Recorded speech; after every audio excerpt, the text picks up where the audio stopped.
ఉమ్మడి వరంగల్ జిల్లాలో మాదిగల ఎదుగుదలను జీర్ణించుకోలేక కడియం శ్రీహరి అడుగడుగునా అడ్డుకుంటున్నారని ఎంఆర్పీఎస్ వ్యవస్థాపకుడు మందకృష్ణ మాదిగ విమర్శించారు. కడియం శ్రీహరి 40 ఏళ్లుగా ఉమ్మడి వరంగల్ జిల్లాలో తాను మాదిగ అని నమ్మిస్తూ వస్తున్నాడని ఆరోపించారు. ఏ మాదిగ రాజకీయ ఎదుగుదలను ఆయన ప్రోత్సహించలేదన్నారు. వరంగల్ జిల్లాలో మాదిగల రాజకీయ ఎదుగుదలను జీర్ణించుకోలేకుండా అడుగడుగున అడ్డుకుంటున్నది కడియం శ్రీహరి గారు. ఈ కడియం శ్రీహరి గారే 40 ఏళ్లుగా ఉమ్మడి వరంగల్ జిల్లాలో తను మాదిగానే నమ్మిస్తూ రాజకీయాలు చేస్తూ వచ్చాడు.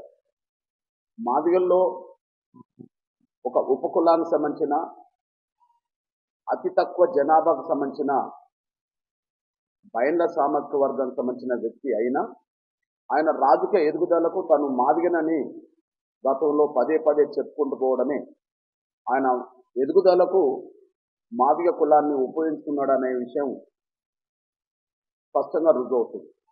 40 ఏళ్ల ఆయన రాజకీయ ప్రస్థానంలో ఏ ఒక్క మాదిగ సామర్థ్య వర్గ వ్యక్తిని కూడా ఒక ఎమ్మెల్యే స్థాయికి తీసుకురాలేదు, ఆయన ప్రోత్సహించలేదు.